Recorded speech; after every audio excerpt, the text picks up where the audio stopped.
I don't see that we have the authority to all of a sudden impose our system of justice across the entire world. I do not think it's effective. I think it drums up more anti-American hostility more than it achieves justice.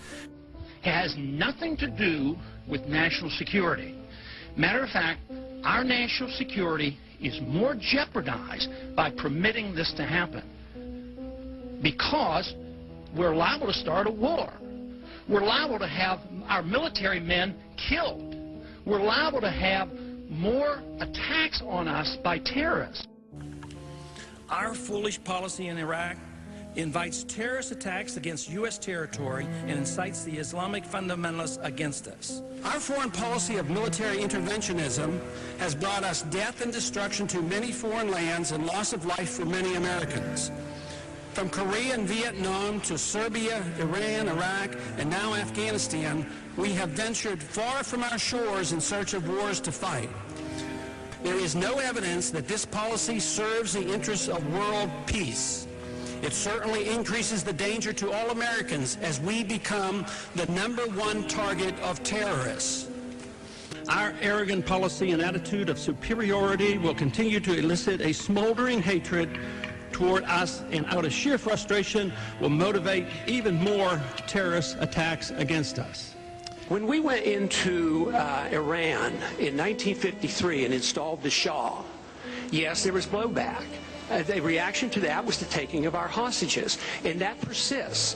And if we ignore that at our own risk. That if we think that we can do what we want around the world and not incite hatred, then we have a problem. They don't come here to attack us because we're rich and we're free. They come and they attack us because we're over there. I mean, what would we think if we were if other foreign countries were doing that to us? Why did Fox News not treat Ron Paul better when he's been talking about this stuff for the past 8 years? That's to the Republicans, and one of my favorites, Congressman Ron Paul from Texas. I got to say, just as an observer, a relatively new voice in the political conversation these past couple of years, I look at the Republican field, I see, you know, Palin, Bachmann, Pawlenty, Mitt Romney, some interesting people, some smart people in that mix. There's no way any of them are better than you for the Republican nomination. Let's just be seriously. No, I mean, when you look at your articulation of the actual, I'm not saying your answers are all right. I don't know whether your answers are all right or not, but I do know the way that you frame the debate around the issues that this country faces is the most honest of almost any politician that I deal with. Do you not have an obligation at this point to run for president? Well, some have argued that case. I thank you for the compliment. Well, you know, listen, I'm going to harass you on this one because we need the debate. The debate you have the framing of the debate, as you know, is everything, and you do that so effectively, Congressman. Thank you for the time. He's hugely popular. He wins our FoxNews.com live polls. People felt that he was the top man in the political debate that we had. We have Congressman Ron Paul from the great state of Texas here. We've got our live chat here on FoxNews.com is blowing up. You have so many supporters on here. Like we said, you hands down won the debate with the viewers here. And they have Bill saying that you are how intelligent you are, and Robert is saying this man just tells it like it is, and we need that. They feel that you're someone that speaks directly to them. You're not hiding any of the facts. You lay it out there, and there's many people that agree with you. You've had an incredible career, both as a physician and as a congressman. Why do you think that you are so hugely popular? I mean, not only with Tea Party supporters, but a lot of the electorate that really feel impassioned about your candidacy.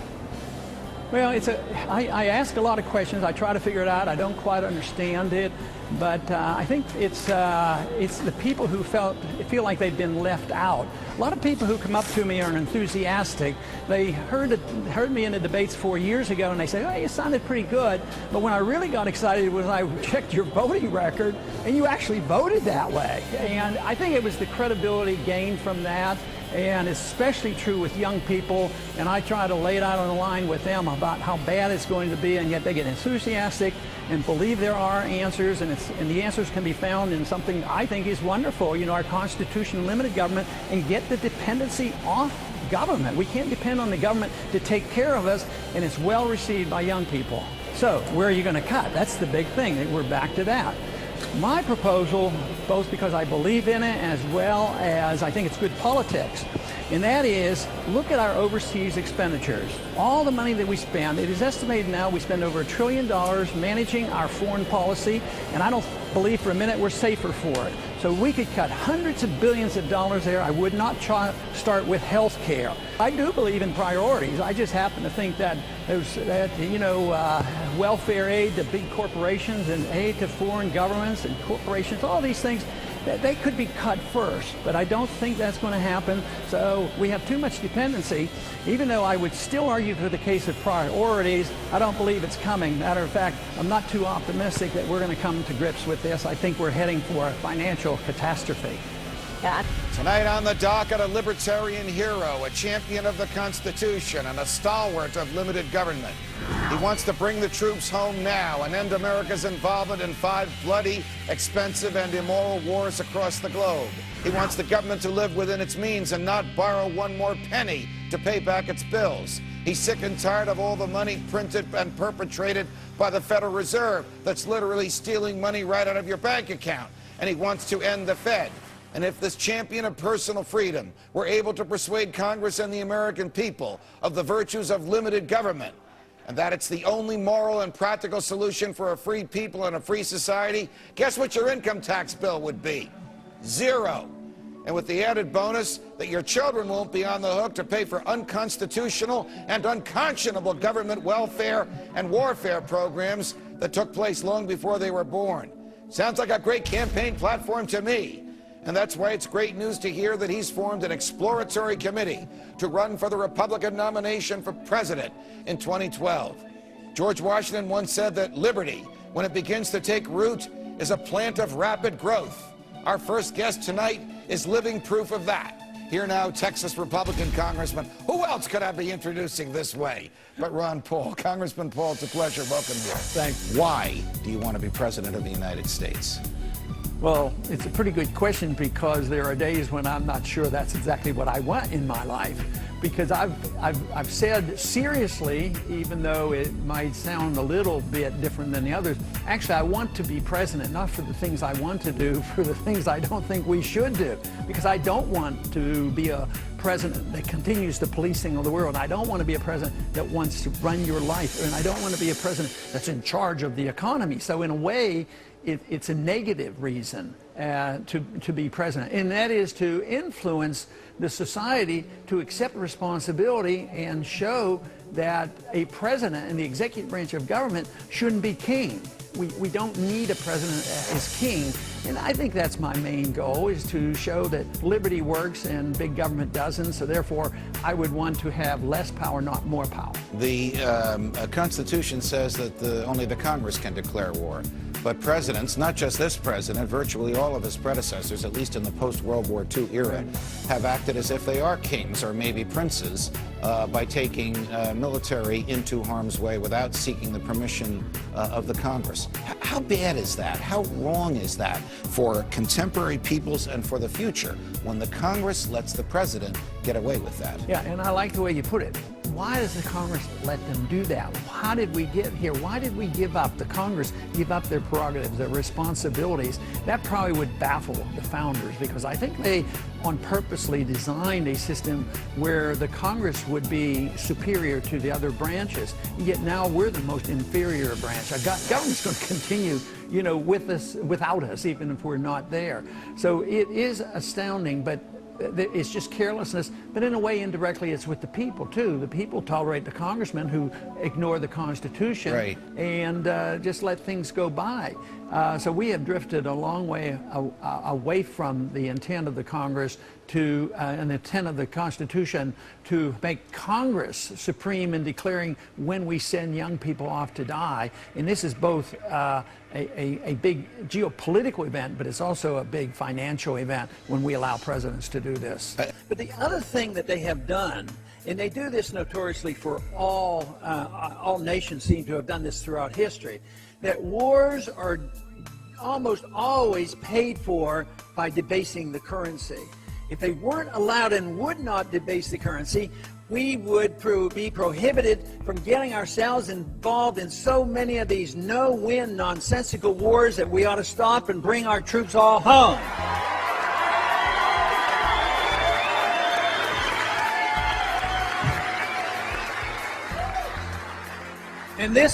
And this view is growing in popularity. But what I'm referring to is the giving up of our empire. The Soviets literally gave up their empire. And we will, for financial reasons, we won't be allowed to have a presence in the Middle East. We won't be allowed to, and we won't be capable of paying for the troops in Japan and Germany and doing all these things. And that, to me, will be good. We will draw back, take care of ourselves, take care of our borders, take care of producing wealth here, bring the jobs back, get taxes down low, and balance budgets, and that will be good. So yes, it will be reversed, but I do not foresee that the states will become independent, but more independent than they are now. They will not. They will have to give up the dependence on the federal government, and they will, because the federal government will be proven totally inept. They will have ruined our system. What happened to the Soviet system? They were going to take over the world. The Soviet system collapsed because they had this weird foreign policy of reaching out and occupying territories and thinking that they could conquer Afghanistan. And then they would look and say, what did we do as a people? Oh yes, we didn't learn a lesson. The British couldn't do it, the Russians couldn't do it, but the Americans can do it. We know how to occupy Afghanistan. We know how to do it. I tell you what, I really believe in the principle of spreading our goodness. But I tell you what, I do not believe our goodness is occupation by militarism and doing it with the use of force.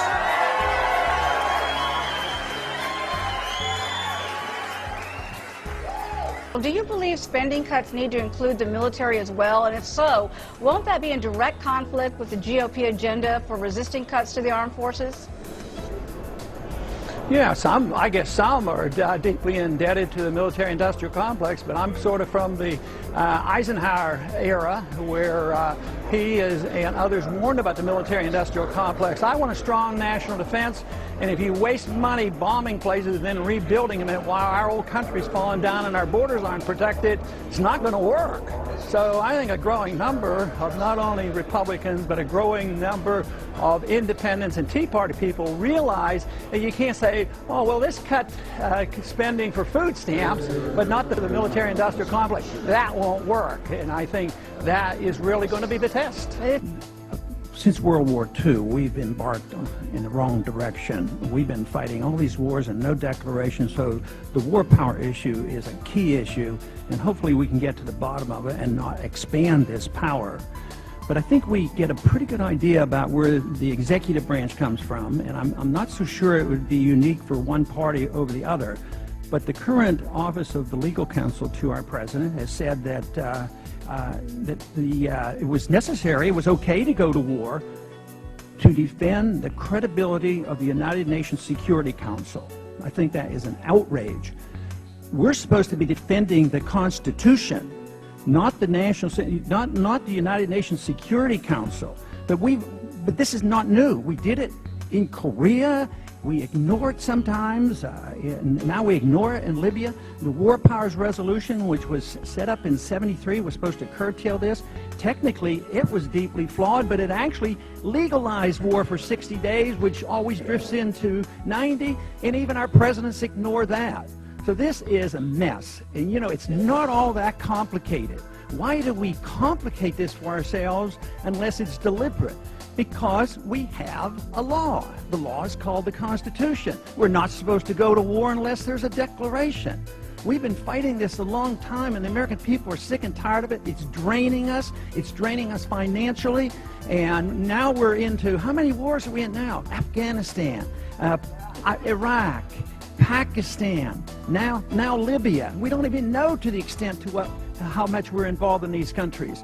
So we in the Congress demand, or should demand, our responsibilities again. It should be up to us when we go to war and not to the executive branch. Well, you know, I think of our problem more strategically than budgetary and tactical. You know, it's not an accounting problem, you know, waste and fraud and tinker here and cut a dollar here and dollar there. I think we have to decide what we want in our country, and I don't think we should be the policemen of the world. So we can go after the military budget. I don't even want to call it a defense budget because I don't think it provides defense. I want to cut the militarism that we pursue around the world, and that could cut hundreds of billions of dollars.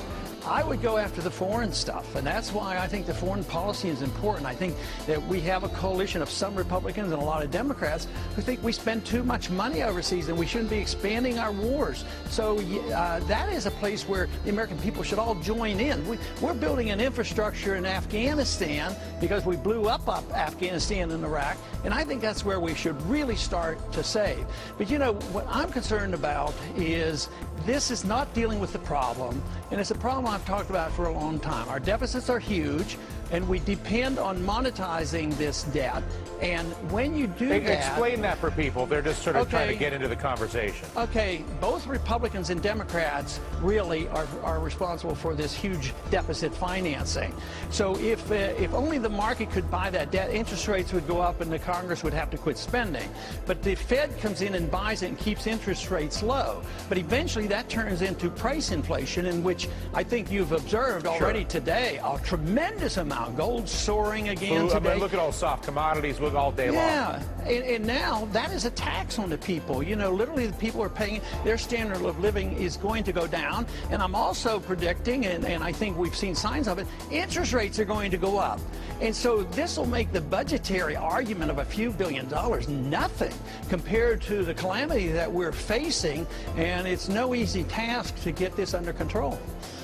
At the same time, you seem to be among the very few people, Republican or Democrat, who's willing to come in at least to a public theater like this one and engage in a conversation about the actual problem, which is the you know, I don't know whether you want to call it inefficiency or corruption or manipulation, whether it's the tax code and the Swiss cheese there, the lack of real transparency and choice or competition in healthcare, the nature of our foreign policy, our banking system, our energy policy. These are the core issues that are laying the American people with debt. Why are there so few of you? Why is the debate not run by more people like you that are debating trillion-dollar issues that we actually have, as opposed to this pro wrestling we get with the nonsense on 30 billion from you or 50 billion from me? Well, politically it's unpopular, especially if you'd been talking this way like I have for 10, 15 years when we should have been dealing with it. So this means you would have had to cut out the military-industrial complex and the special interests here at home. We have a system of corporatism. We don't have a system. Sometimes I don't like to condemn capitalism for the problems that we have today. But we have corporatism, and you know as well as anybody how the big guys got bailed out, and the little guys didn't get bailed out and compounded our problems. It wasn't the people who were giving us honest services and honest goods. It was the people who were ripping us off with the derivatives market, get into trouble, and then the taxpayers get stuck with that. That's what I resent. Yeah, and they're still doing it. Now, here's a guy who doesn't often backpedal, right or wrong. He's known for sticking with his positions. With me now is one of the Republicans who actually voted against Paul Ryan's plan, Texas Congressman Ron Paul. But this week, Congressman Paul announced he's setting up a presidential exploratory committee. So, Congressman Paul, why did you vote against the Ryan plan? Well, it didn't cut anything. I mean, this noise that I just heard, this just is a representation of the bankruptcy of the country. And to blame Republicans is wrong. I think you have to blame both parties. You know, both parties have driven this country to bankruptcy. And just the noise and the screaming that you just released there is an indication of what's coming to our streets, because we won't admit what bankruptcy is. Sure, I'm concerned about people losing their medical care and all these problems, but believe me, the further bankruptcy of this country is going to be everybody. The whole system is going to collapse, and that's what a dollar crisis is all about. So beware. This is only the beginning, and to say that one side is more guilty. Both sides have been spending too much. But the Democrats spend all this money on the welfare programs, and the Republicans spend all this money on warfare, and we're totally bankrupt. The dollar is crashing. There's inflation, and believe me, this is only the beginning. But if you don't understand why, you're in trouble, we're in trouble, you're not helping. helping us to figure it out, because there is an explanation to this. The middle class gets wiped out when you destroy the dollar, and that's what you're seeing. The middle class is getting wiped out, and the corporations are ripping you off, but you're misleading the people by saying that somebody is trying to cut. No, look, the dollar's an interesting question, and you know your views on the Fed are very interesting. You got something really great done in auditing the Fed. You worked with Alan Grayson, and I'm giving you credit for that over and over. But look, that was not the issue here. You said people are angry about bankruptcy. No, those people were very specifically angry about the possibility of their Medicare being cut. And when you look at the national polls, no, hold on now. When you look at the national polls, people are very strident on this. You've got 76% saying that Medicare cuts are unacceptable. You've got 67% saying Medicaid unacceptable to cut. Social Security 77% to cut. I mean, doesn't that show you that people are justifiably angry about this and they don't want to cut? Oh, yeah, they are, but they have to understand why, and I think you're misleading them. I'm concerned too, but it's going to get worse if we don't understand this. Now, my own personal opinion is that most of this stuff is all unconstitutional, all that, but that's not going to come about because we don't live in that age. But if we made common sense out of this, yes, I would cut all this militarism and not cut people off from medical care. But what's happening now is, since there will not be a consensus, there's an agreement in Washington. You vote for welfare, we vote for military. And it continues, and we keep printing this money. But the problem isn't that somebody getting something cut short on Medicare. It's the ending of it. It's the ending of the program. You have to understand, when the dollar goes, there's nothing left. There's runaway inflation. And now, this was the whole thing about the Bernanke hearings today. He admitted, you know, that there's inflation coming, and it's there, and there's not a lot he can do about it except print more money, and the dollar was further devalued. And that's the key issue. I have massive issues with Ben Bernanke. I have massive issues with Tim Geithner, who are Republican leftovers from the Obama administration, which is a Democratic administration, has taken on for reasons that no one can really fathom. So I agree with your points on that. But you're running for president, and you just said Medicare and Medicaid and Social Security are all unconstitutional. So if you become president, would you phase those programs out? Well, you have to start where you are. I think it's all going to end, and it's not going to end because of me or anybody else. It's going to end because of the bankruptcy. So, but I have an idea of what we can do. I would cut massively on this overseas spending, hundreds of billions of dollars, and work our way out of it. But no, you can do this. I mean, when I go to the college campuses and I get large crowds out, I say, do you think you're going to get anything out of Medicare and Social Security? They say, no. I says, I'd let you out. Just get out of the program. Opt out. So you would restore your freedom. Demand your rights to take care of yourself. And then take care of the elderly who are dependent. Don't put them out in the streets. And then you could do that, and you could work a transition. But there's a way you can have a transition. So I just want to get clarity. Transition. So if you became president, you would transition completely out of Social Security and Medicare. Well, you know, if I can get the people to agree and the Congress to agree, yeah, that would be my program, is to transition out, because this one has failed, and you're going to have riots in the streets. The food riots will come. They're all around the world, because this is a worldwide phenomenon. That's why the governments are breaking down around the world, because prices are going up. Because we have the reserve currency, everything is based on the dollars. Other countries are already suffering, and it will come here. So you have to make a choice. You want to continue this and argue over where the cuts are coming, or are we going to get together and make some cuts? I'm just suggesting that the most popular way, political way, even though most Republicans disagree with me, is I would cut the military and the overseas spending and quit pretending we can run the world, because we can't. And then we could have a transition, and the young people know this. This is why I get support from the young people. They're willing to take care of themselves, and we don't have to throw anybody out in the streets, and we don't have to get rid of Medicare. But Medicare will be destroyed if the two sides don't get together and say, we've got to get our house in order. You just can't spend your way out and borrow the money and print the money. That is total destruction to our whole system. Congressman Ron Paul, I agree with you on militarism as well. That's why you're a very interesting person to have in the House of Representatives. Every single day I read another story about the encroachment of the federal and state governments on our personal liberties, and I get sick and tired of it on what they're doing.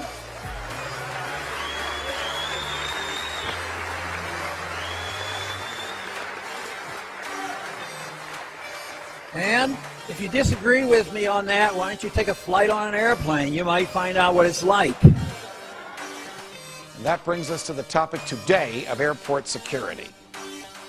Enough is enough. That's what Congressman Ron Paul is saying. And it's more and more what Americans are feeling about intrusive airport scans and gropes. Listen to Congressman Paul's impassioned plea on the floor of the House of Representatives. What we're doing and what we're accepting and putting up with at this airport is so symbolic of us just not standing up and saying enough is enough. I know the American people are starting to wake up, but our government, those in charge, Congress as well as the executive branch, are doing nothing. Congress as well as the executive branch are doing nothing, but America's foremost spokesman for liberty in the United States Congress, Texas Republican Congressman Dr. Ron Paul, joins us now. Dr. Paul, welcome back to Freedom Watch. It's always a pleasure. What can the government do?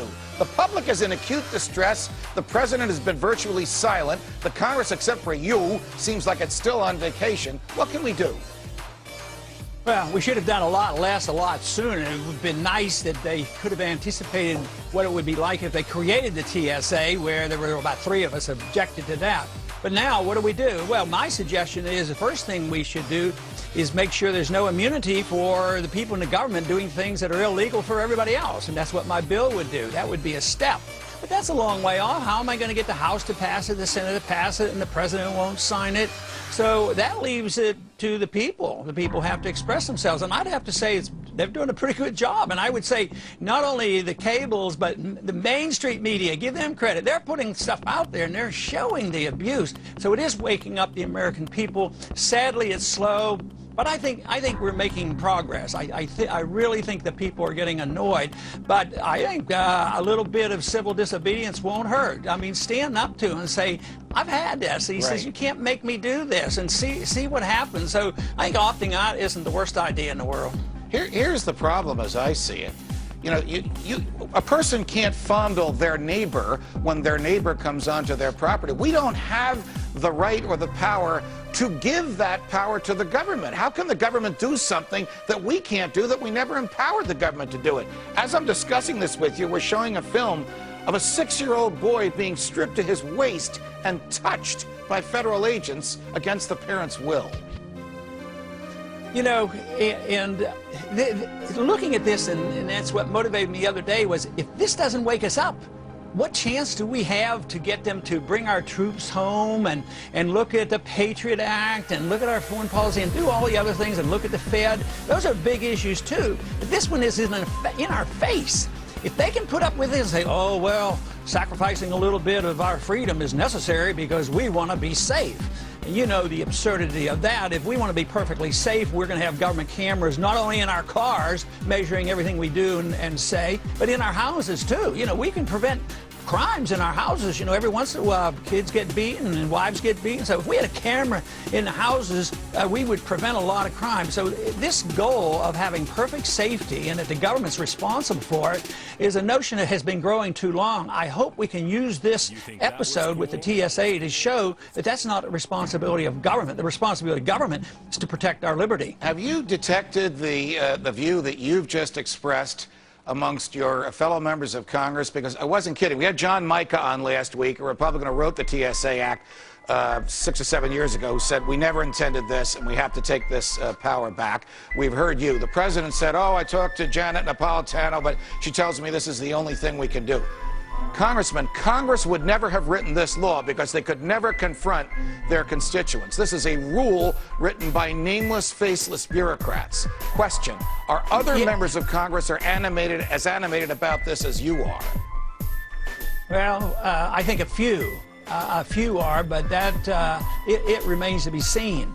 But I just don't think that the enthusiasm is there. The people who created the TSA, well, we didn't intend to do this. And like you say, it was done by regulators. But that's what happens all the time. Right. Do you think the Congress writes all the regulations out of the IRS? Do they write them for the fish and wildlife and wetlands? But that's a derelict in duty by the Congress. And, you know, the executive branch is not to write laws. They shall write no laws. It's only of the Congress. Right. So it's that whole principle that's allowed this total out-of-control growth of the executive branch and judicial branch. Does the federal government have any business, any authority, or any particular specialty in protecting private property?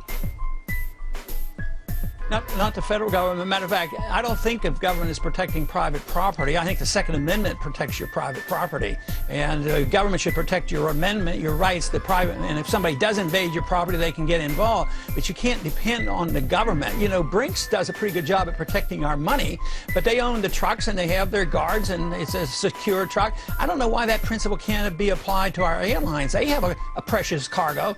I've always argued, even from 9/11 on, that this country thinks more of their money. They allow the private sector to do the good job protecting the money, but they won't let the private sector protect a precious cargo, the people. And yet, it was the government's failure before 9/11. Our federal government was in charge of security. We were spending $40 billion. It totally failed. So we doubled its budget and took away more freedoms from the American people. Then they wonder why it's not working very well. I mean, we need to wake up and wake up quickly. But what I'm afraid of, if they don't do it in a systematic, orderly fashion, people are going to wake up being pretty darn angry as our economy deteriorates. I think we could be in for big trouble. So that's why we need to wake up a lot more people. And hopefully this Tea Party movement has done part of this. So we'll see what happens next year, see if we come to our senses. I think you have the phrase of the week this Thanksgiving week, Congressman Paul. Enough is enough. Thanks for joining us. It's always a pleasure. Thank you. You called for a WikiLeaks for the Federal Reserve. Something tells me that you differ with your colleagues who are calling for the prosecution of the WikiLeakers and agree with me and most of our viewers that it's a good thing for us to learn what the government is up to. Well, in a free society, we're supposed to know the truth. In a society where truth becomes treason, then we're in big trouble. And now people who are revealing the truth are getting into trouble for it. But this whole notion that Assange, who's an Australian, that we want to prosecute him for treason, I mean, aren't they jumping to a wild conclusion? No, this is media, isn't it? I mean, why don't we prosecute the New York Times or anybody that releases this? I think Bradley Manley, probably could say he's committed, civil disobedience. But do we think of Daniel Ellsberg as being an enemy of the people? He was a friend of truth. I know still there's probably plenty that still don't like him, but isn't he the one that really gave us the concrete proof that Vietnam was based on a lie? And most people should know that Iraq and Afghanistan is all based on a lie, too. And the Supreme Court said that he was authorized under the First Amendment to do so. Mr. Speaker, Osama bin Laden applauded the 9/11 attacks. Such an act of deliberate killing of innocent lives deserves retribution. It is good that bin Laden is dead and justice served. Targeted retribution is far superior to wars of aggression and nation building. In 2001, I supported giving the President authority to punish those responsible for the vicious 9/11 attacks. Using this authority and opportunity to pursue nation building and remaking the Middle East was cynical and dangerous, as the past 10 years have proven. The sad tragedy is that it took 10 years, trillions of dollars, tens of thousands of American casualties, and many thousands of innocent lives to achieve our mission of killing one evil person. A narrow, targeted mission under these circumstances is far superior to initiating wars against countries not involved in the 9/11 attacks. This was the reason I emphasized at the time the principle of mark and reprisal, provided to us by the Constitution for difficult missions such as we faced. I'm convinced that this approach would have achieved our goal much sooner and much cheaper. The elimination of Osama bin Laden should now prompt us to bring our troops home from Afghanistan and Iraq. Al-Qaeda was never in Iraq, and we were supposedly in Afghanistan to get Osama bin Laden. With bin Laden gone, there's no reason for our presence in this region unless indeed it was all about oil, nation building, and remaking the Middle East and Central Asia. Hopefully bin Laden does not get the last laugh.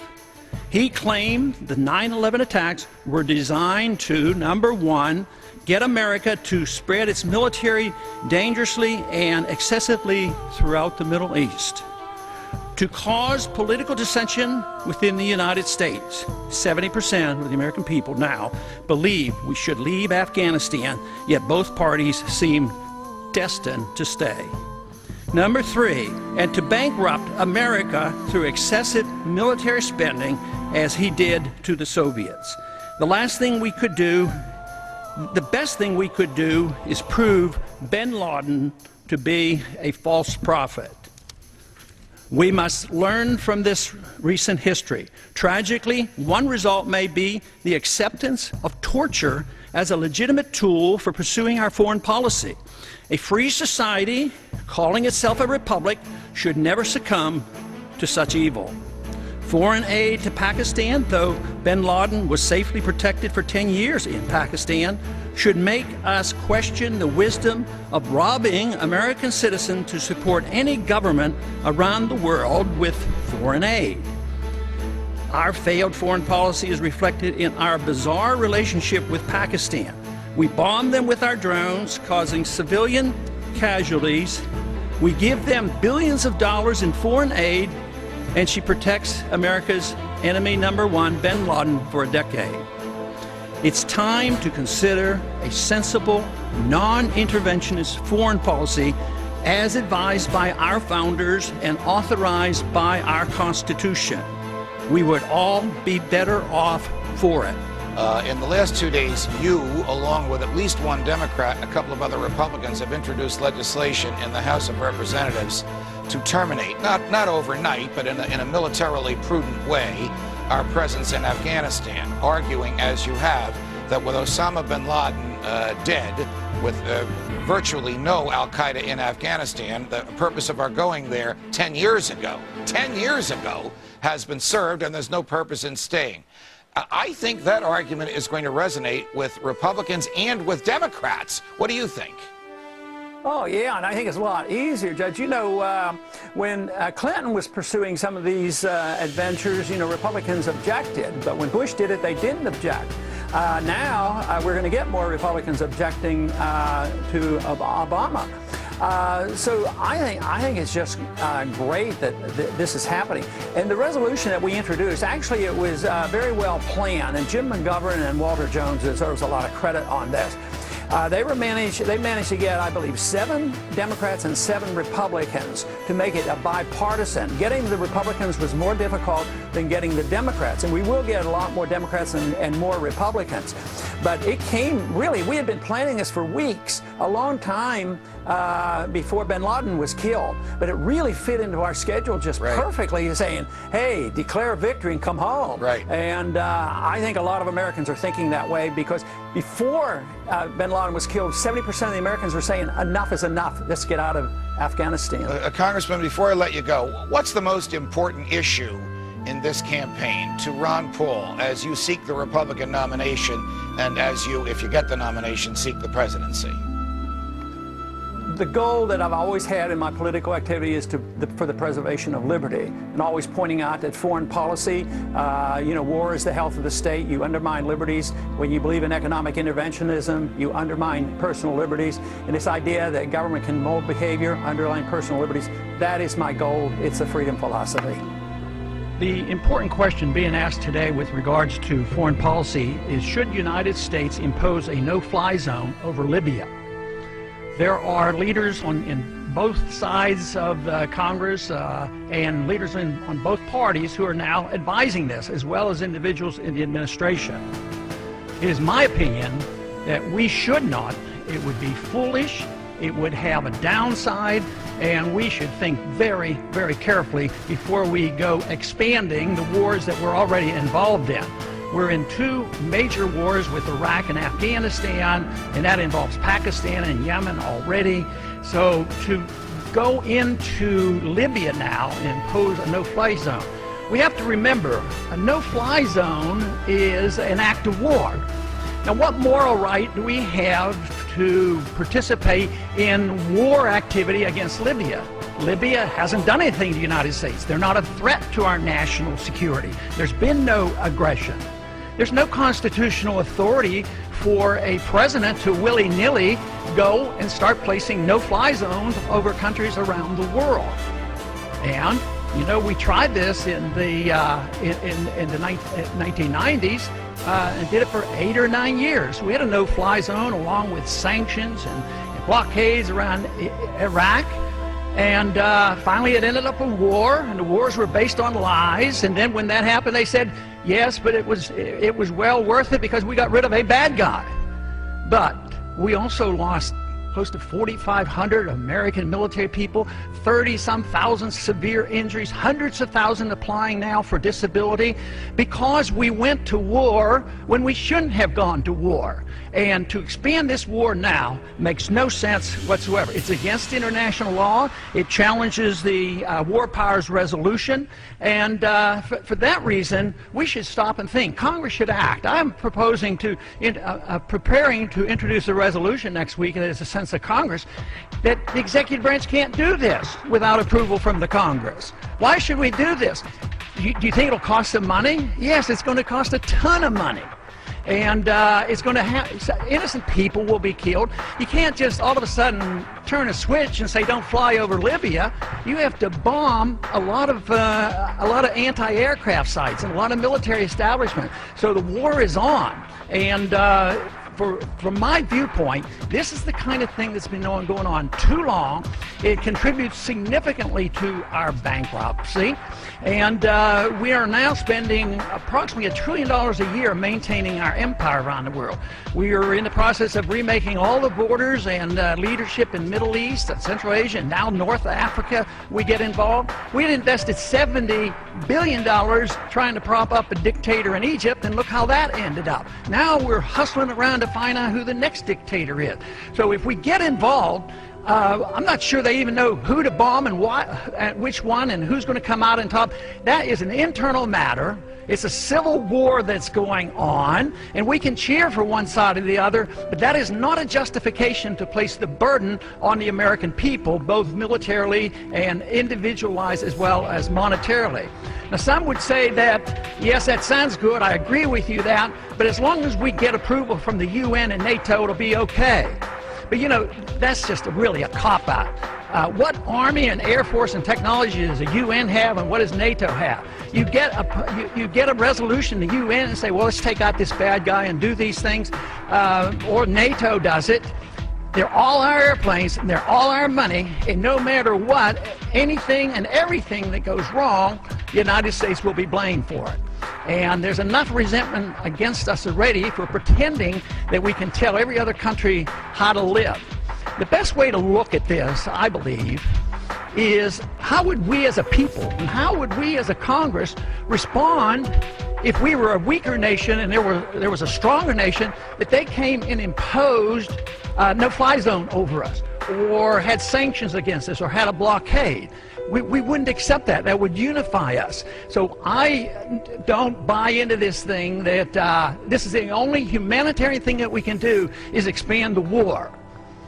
If we want to do something for humanity, we need a new foreign policy. We need a foreign policy that isn't built on militarism. It's built on more cooperation and more trade, and not picking our dictators. Look at what happened after we picked the dictator for Iran. It lasted, sure, 25 years or so, but eventually it radicalized the Islamists, and they had a revolution, and we came out on the short end of that. So I think it's time that we reassess this and think about a policy that makes a lot more sense than economically we need to do it. The president said we had to act in Libya. Is he right?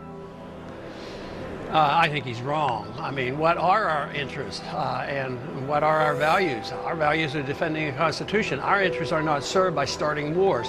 This is a preventive war. This is going in and saying, well, we're going to prevent something from happening, as if he knows exactly what would happen.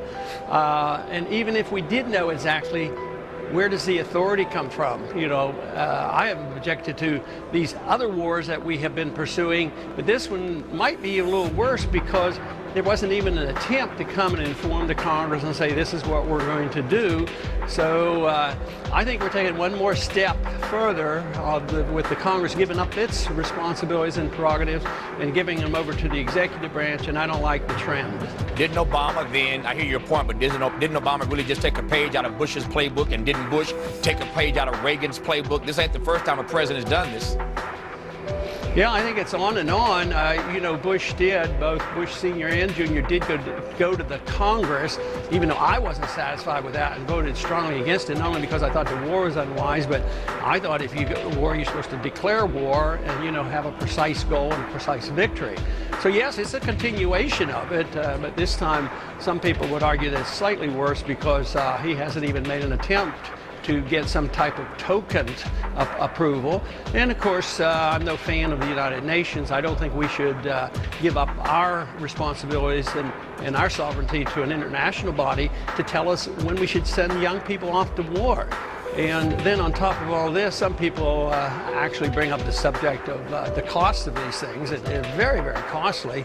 The whole thing is we don't have room to spend hundreds of billions of dollars overseas as we have been while denying so many needs here at home.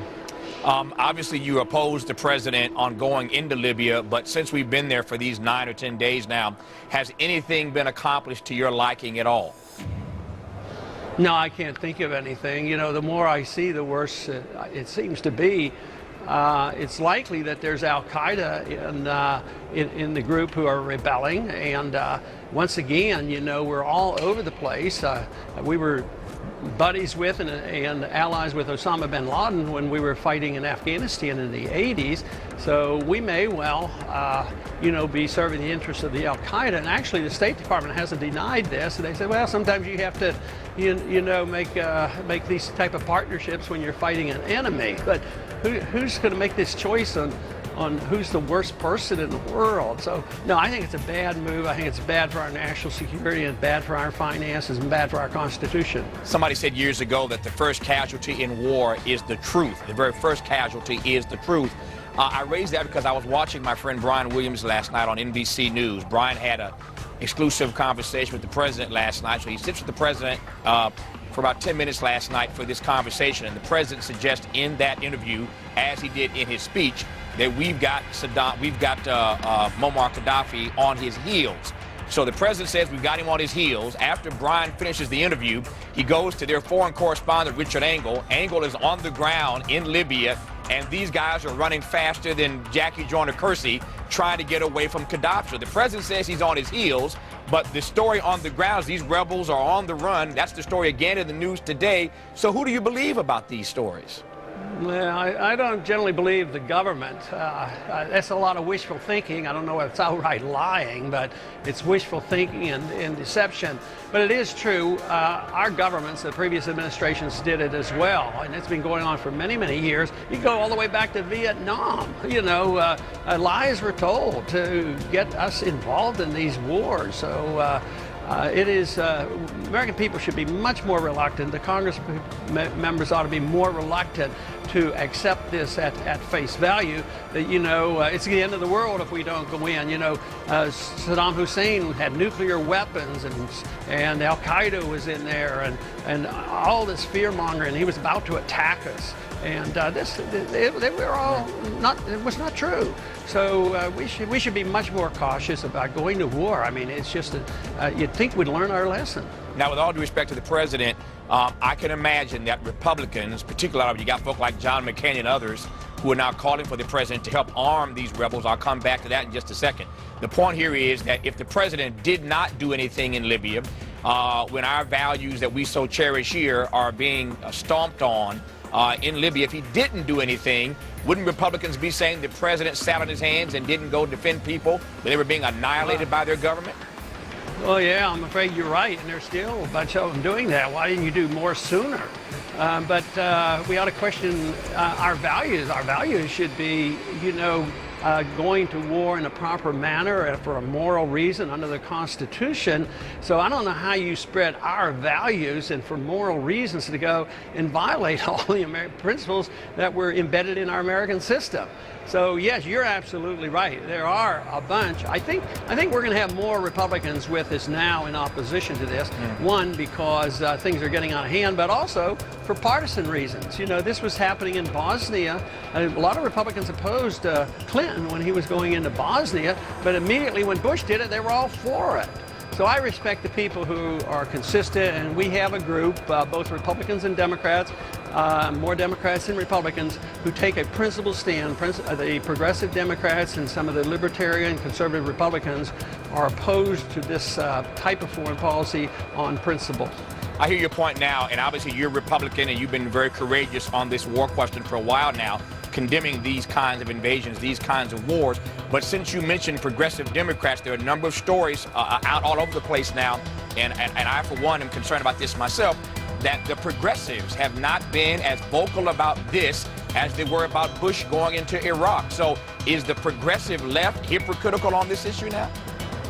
Well, there are some that I was just shocked they weren't with us, you know, and they had been so strong allies when we were opposing the Iraq War, and then they just faded.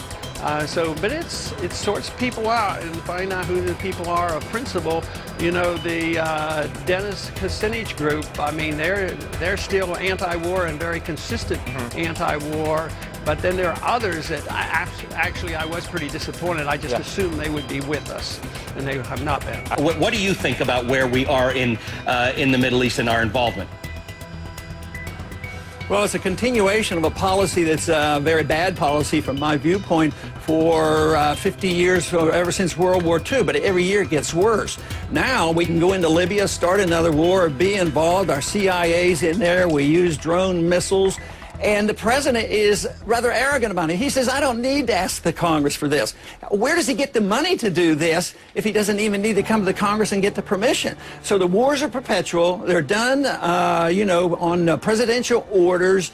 And the Congress really just sits by and lets it happen. If this is connected to our financial crisis, wars always are harmful and costly, and ultimately they bring down empires, and that's what we're on the verge of. We should look at recent history of what happened to the Soviets when they went in Afghanistan. We've been there 10 years. 70% of the American people say it's time to come home. And it's connected with even monetary policy. If you didn't have the Fed monetizing debt, you couldn't fight these wars because you'd have to tax people. You couldn't have runaway entitlement programs because if you didn't have the Fed buying up the debt, because interest rates would go up and the Congress would have to be restrained and quit the spending. So it's all connected to our economic problems, our foreign policy, entitlement system. So the Fed is the key to the financing of big government and the destruction of our personal liberties. And they're talking about cutting some military spending, which I'm all for. As a matter of fact, I wrote a letter along with some others to recommend this, and they've at least addressed the matter, and they talked about bringing a third of our troops that are stationed overseas. But they're liable to put them into Afghanistan, so I don't think these are real cuts. I just think they're dealing with this in an incorrect fashion. It's not strictly a budgetary problem. It's a philosophic problem, a philosophy of government. As long as we're going to be the policemen of the world, and as long as we pretend we're going to run a welfare state from cradle to grave, it's not going to work. And these figures, how can you rely on these figures? How do they know what the revenue will be? They don't even know what the employment rate will be in a couple years. So I'm not all that hopeful. They're not going to start anything until 2012. They're talking of a total $200 billion cut by 2015. I mean, what does that mean? Last year, the national debt went up $1.6 trillion. So I'm skeptical, but I'm for all the cuts they have there. I don't think I would vote against any cuts that they have suggested. If you were to be able to set the North Star, however, for a conversation about not just the deficit, because the deficit obviously is symptomatic of a philosophical operating system in this country, not just at the federal government, but in the state government and all the rest of it, and for that matter, a financial system, a bond market that indulges the politicians' behavior. Where would you begin the process of correcting it if you think this is philosophically misguided? Well, I would say that we should have a new foreign policy and bring all our troops home and defend our country and not police the world. See, I think we should look at the military-industrial complex. I think we should look at the empire, because that's unsustainable too. And there's a growing concern about that. And right now we're voting on the DOD budget, and there's a strong sentiment to say, you know, enough is enough. It's time that we start coming home. And of course, I told you where I would start. I would start with our military-industrial complex and the foreign policy and these useless, very damaging wars. Congressman, you disagreed with the Obama administration's decision to go into Pakistan and eventually ended up killing Osama bin Laden. You suggested that this is a violation of Pakistani territory, which it was, obviously, and that we would have been better off to have relied on the Pakistani government to arrest bin Laden and turn him over to us for trial. But given the contentious relationship we have with Pakistan, how would that have been possible? Well, you know, the question that they asked me is whether it could have been done a different way, and I said yes, it could have been done. You know, when we dealt with Saddam Hussein, you know, we found him in a rat hole and we just didn't shoot him. You know, we captured him and tried him, and he got hung, and people know where he is. Right now, all we've done is raise some questions and fed the people who like conspiracy theories. But no, the relationship with Pakistan, it's an impossible situation. Here is a country that we worked with. George Bush worked with them, and we captured a lot of bad people that brought over, the people responsible for the first bombing of the towers. They became over and convicted and imprisoned, and we worked with them. But you say, well, we can't work with them anymore. But we keep bombing them. We kill innocent people there. How can we, at one time, take a country and pretend that we recognize that they're a friend, give them billions of dollars to do our bidding, at the same time we kill people over there, and then the people resent this and they turn against their whole government? I see the whole thing is a mess, and I think that we are going to be in Pakistan. I think that's the next occupation, and I fear it. I think it's ridiculous, and I think our foreign policy is such we don't need to be doing this. So when I talk about doing it differently, I talk about in the context of our foreign policy and not in the fact of whether or not we should have gotten them. Matter of fact, I voted for the first authority. I think what's the real tragedy is that we didn't get them 10 years ago when we could have and should have. And yet we now have spent $1 trillion.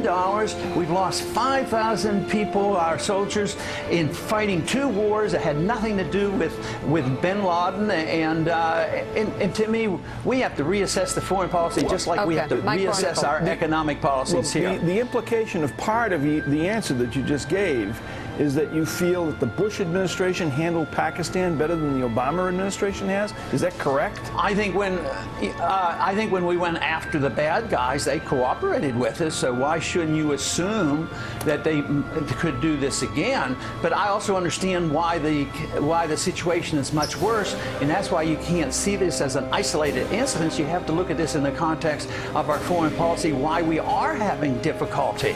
Yeah, I do think in some terms, of course, I was a strong critic of the foreign policy of George Bush too, because he missed it. He missed the target in Afghanistan at Tora Bora, and he went off fighting a war in Pakistan. I mean, in Iraq that we should have never fought. So no, but I just said that he was able to at least work with the security and the government of Pakistan, and we got a lot of bad guys over here. And I was just thinking, you know, the way Saddam Hussein was captured was quite a bit different. And I just think there's more questions now than ever. How many stories have we heard already about the killing of bin Laden? I mean, people are supposed to know what their government's doing. And if you ask me exactly what happened, I have no idea, because I've heard so many stories. And I don't know if anybody there on your panel knows exactly what happened on the day when he actually died and when they got the DNA evidence and when he was dropped. I mean, I just think that people need to know more about their government. I do not have any information on that. Willie, you started a report. You don't know. Nobody knows. So,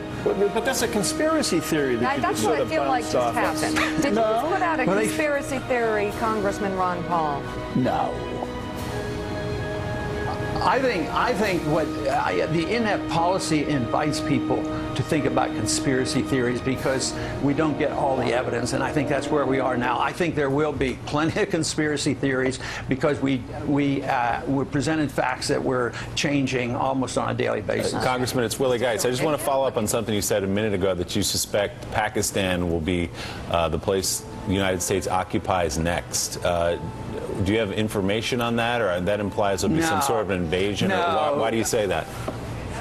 Just because I looked at what has happened in the past 30 or 40 years of all the unintended consequences and what we have done and how we are spreading and the attitudes that has been pervasive in our government for the past 10 years, that we have this obligation to spread our goodness and protect our financial interests. And right now, Pakistan is a big problem.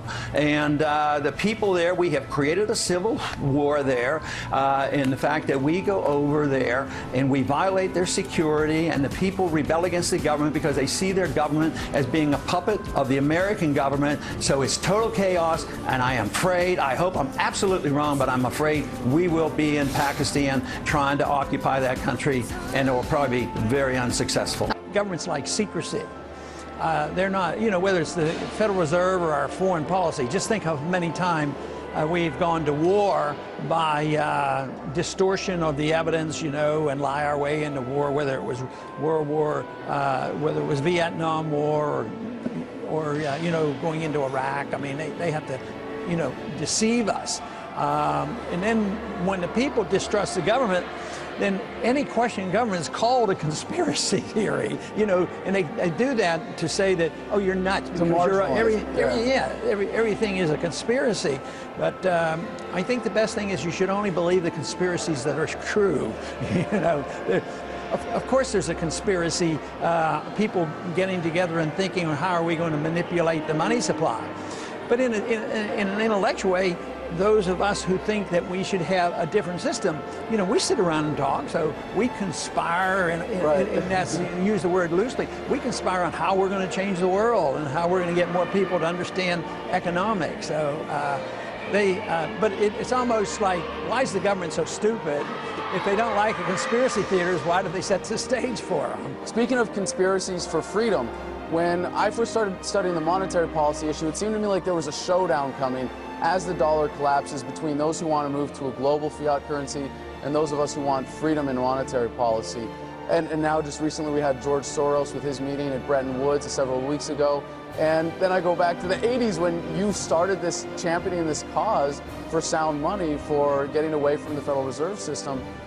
Do you think that showdown is coming anytime soon? I think the showdown's inevitable because fiat money doesn't last forever, and it will end. But there's no way to know which month it will occur, which year. When I talked about the financial bubble before and the housing bubble, I didn't know what month it would be. It could have been a year sooner or a year later.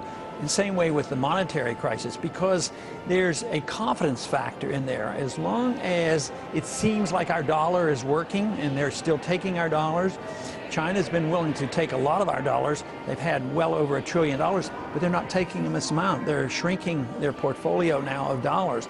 So, but there's no panic, and they shrink their portfolio slowly and quietly because they don't want to panic. Because if you panic out of the dollar crashes. But I think eventually there will come. The end stages of a currency goes rapidly. I think the best thing for the average person to look at will be prices.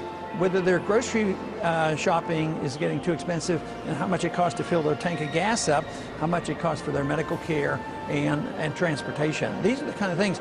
And when it starts to lower their standard of living because their salaries can't keep up, that is the beginning of a serious crisis. I think we're there. Mm-hmm. Now, how rapidly it will move in the next 12 months or so, I can't say that. But my guess is that by November next year, the main topic won't be bin Laden. The main topic is going to be how come I'm getting poorer and poorer, and why did Wall Street rip us off because they were too big to fail, and why do they continue to make huge profits?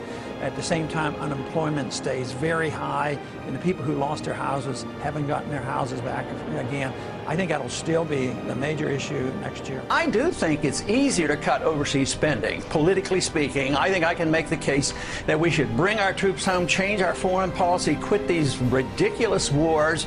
We would be safer and richer for it, and that's my argument. I think I could actually sell that politically easier than saying, oh, okay, let's cut medical care for the elderly. You know, that doesn't make any sense to me. Take, for instance, the war issue. I take a position which is not the conventional issue for the Republicans. But 70% of the American people are sick and tired of the war, and they want us to come home from Afghanistan. First is, how would you get us out of the war? Because it seems to be an answer that has eluded everyone. How do we get out? That's what I mean. I would like to know, because I would like to get out, but I'd like to. I'd like to get out of all of the wars, you know, because our kids are. But how? Do you have I don't think it's complicated. How did we go in? We just marched in without permission, without a declaration of war. So a good president would just march home. They would just leave. Well, you know, to be fair to you, you said this about George Bush's war in Iraq also. You're very consistent. Both parties are war parties. Let's face it. That's what we have to admit. Why? Because it increases the economy. Well, it's good for I don't know why. I don't know. It might even be a conspiracy, but it seems like the military-industrial complex controls both parties, because a lot of weapons are sold, and you always have to have an enemy. Think how many weapons have been sold already just bombing Libya.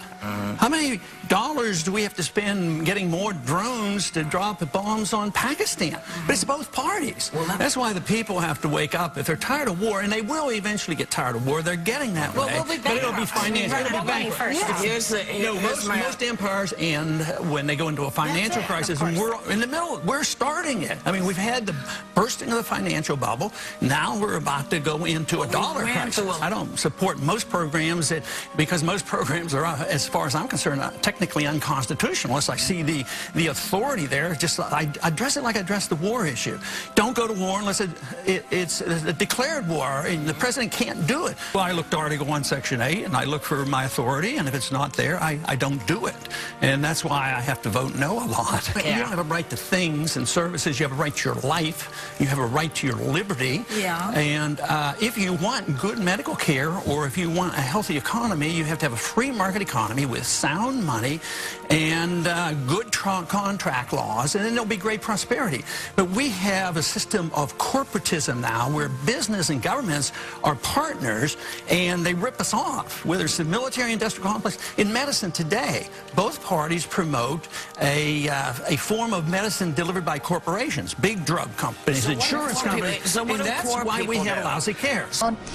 If the Republicans and the interventionists are going to keep the war policy going, and the Democrats in the Senate are not going to cut Medicare, Medicaid, Social Security, we're going to have the third straight $1.4 or $1.5 billion deficit. How long do we go forward with these kinds of deficits before you have some international crash? Well, I think we're on the verge of it, and actually the national debt goes up faster than the deficit. So we were 1.7 last year, $1 trillion increase in the national debt. No, the timing is unpredictable, as most of us should realize, but the inevitability of continuing this kind of spending will lead to the crisis. And of course, I argued that this was the setting of the stage for many, many years, maybe decades, that we had embarked on this. And this should bring us all together. I mean, all spectrums, if they care about their country, that we ought to be talking about it. I have worked with the progressives, and I can get a lot of them to agree that deficits aren't that good, and they might want to balance the budget differently, but they know deficits are bad. And I think that, the foundation has been totally eroded out of the monetary system. It's the worst conditions this world has ever seen, because it's based on a fiat standard which is worldwide, and because of the internationalization and the communications we have today, it is worldwide. It's a worldwide bubble with these fiat currencies. Very, very vulnerable, and one day it's going to break loose, and maybe it could be next week, next month, or next year, but it will come, and people have to realize that. So when people say, oh, we can't cut this and we can't cut that, but what if they knew that if in a year from now there would be nothing functioning because the dollar doesn't work? That is much, much worse. It seems that there is no difference between Republicans and Democrats when it comes to these wars. In fact, Barack Obama's tripled the number of troops in Afghanistan, and Republicans are pushing him to commit even longer. We've been there for over a decade, Ron. Yeah, and this is the bad part of bipartisanship. Foreign policy is always bipartisan.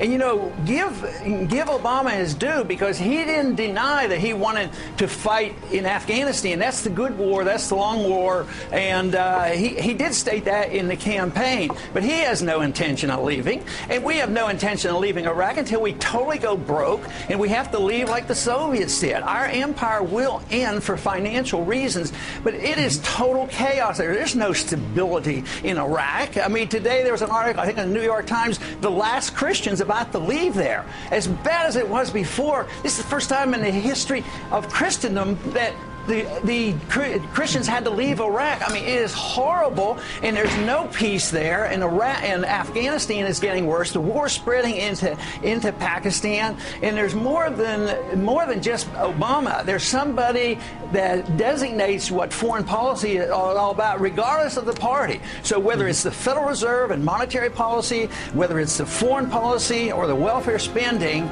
there's way too much bipartisanship, because philosophically both parties endorse these positions, and now there's nobody capable of backing off. So that's why we're going to have the bankruptcy before we come to our senses. How do you balance the budget, and in how short a time do you think you can do it? And do you think the country would be ready to say, okay, we're going to give up Social Security and Medicare and all these other things? Because I believe you would support that. Yeah, we would. I don't think anybody could get that through, because I think we'll have an economic collapse, and then we'll have to start over again. That's a bigger story. But if we had our ability to do it, I would address one subject that we agree to disagree on, and that is, I would cut a lot of this spending overseas. I mean, we have too much stuff, and why do we support Obama going into Libya and all this stuff? It's just way too much. You could cut a lot. Do we have a war on terror, though? Is that real in your mind? Yeah, but you have to understand where the terrorism goes. I know Michael Schur comes on Fox at times. I don't know whether you've had him on there. I read him very seriously. I consider him the most intelligent person and most knowledgeable person about Osama bin Laden.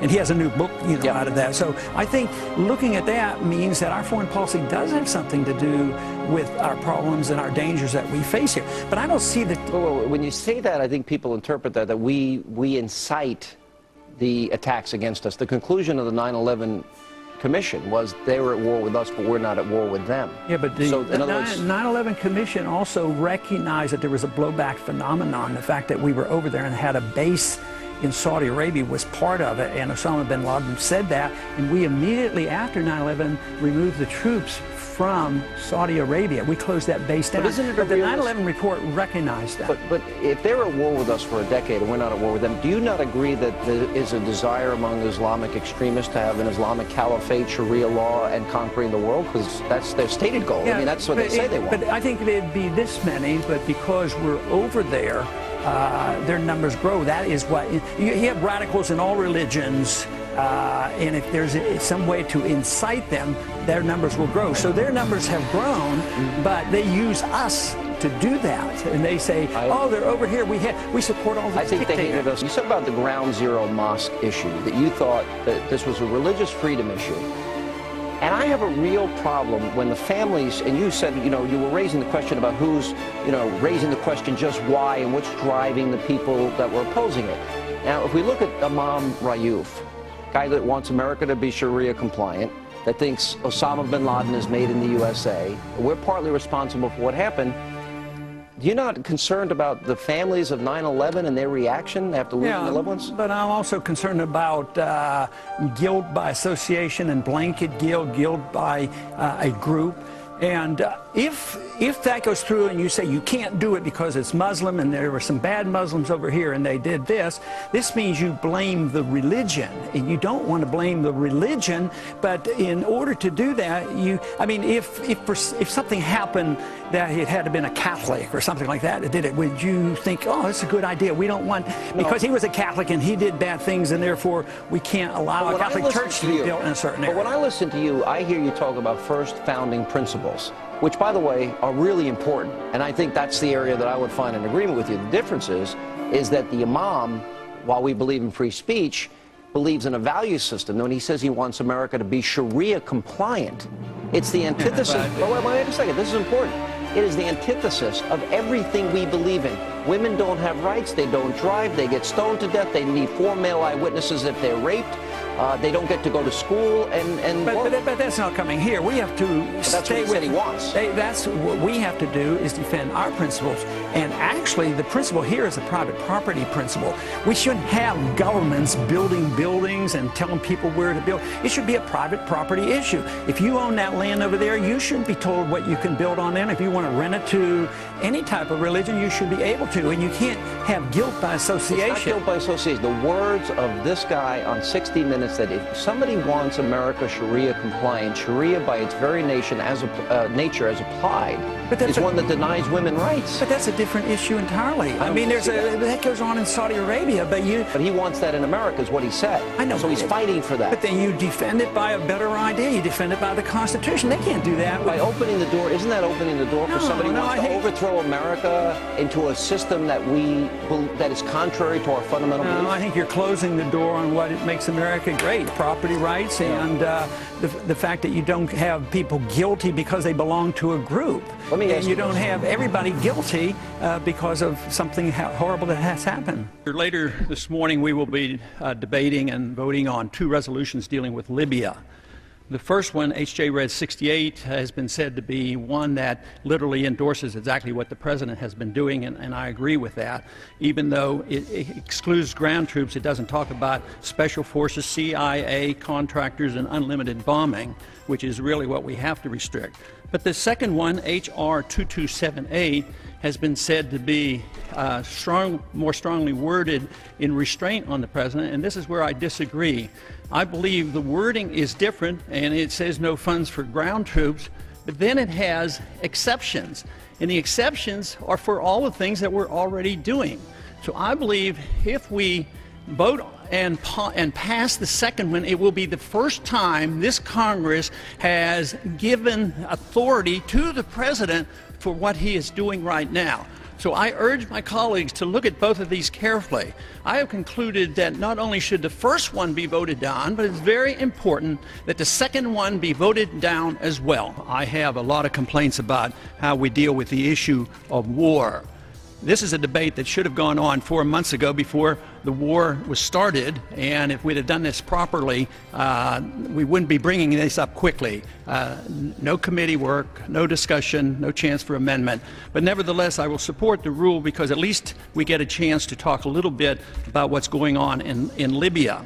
We have 2 resolutions that will come up under this rule. The first resolution, generally I understand most individuals aren't too keen on this because it's a literal endorsement. It's a rather explicit endorsement of the war, and I obviously would be opposed to H.J. Res. 68.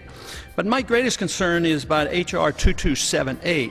Because the way I read this resolution is that it essentially grants the same authority that we grant in the first one, because we say that, oh no funds can be used, deny the use of funds, but how can you deny the use of appropriated funds when they're using funds that weren't appropriated? It's so redundant. The funds were never appropriated, so yes, it's a good statement. No funds, you don't continue to be illegal is what we're saying. But what I'm concerned about are the exceptions. All the exceptions are for the things that they're doing, like search and rescue, intelligence gathering, renaissance, surveillance, refueling, operations planning, and doing everything except pulling the trigger. So we're legalizing that. I believe that H.R. 2278 is the first time that we in the Congress are making a statement that we are granting authority to the president to pursue this particular war. So I am in strong opposition to that resolution as well, although I understand the other side of the argument because it says denial of funds. But, you know, the resolution actually says that you know, the main reason, the author of the resolution said, the reason why we have the exception is to protect the integrity of our contract or agreement with NATO. Well, in the resolution, the resolution said we have to stop the funding because we don't want to support NATO's war. So it's totally inconsistent, makes no sense whatsoever, but it reminds me of the War Powers Resolution. You know, after the Vietnam War, we didn't want to get into that kind of war anymore, so they come along to Congress, and it's infinite wisdom is with great good intentions designs the War Powers Resolution, which legalized war for 90 days. That's part of the reason why we're here. We're worrying about 90 days, but here we're going into the 4th month dealing with the War Powers Resolution. There's a simple solution to all of this, and that is obey the Constitution, don't allow our presidents to go to war without a declaration of war, and we wouldn't be facing this problem of this debate that actually gets a little bit silly on restraining the president. Yes, we should. We should exert ourselves. We have the prerogatives. We have the obligations. Time has and we have avoided it. It's time to stand up for the rule of law. All right, well, let me tell you something. You've got so much support out there, and people want to know where can they go to get more information, because you are a big-time contender for the 2012 presidential election. So where should they log on to? Ron Paul 2012. There you go. Simple as that. See, this guy just tells it like it is. Fantastic. Congressman, always a pleasure. Thanks so much for being with us. Thanks for having me. Well, I hope as you go forward and get into debates with more of these neocon chicken house draft dodgers that you remind them that you're the candidate with the troops on your side. Thank you very much. Thank you. Good to be with you.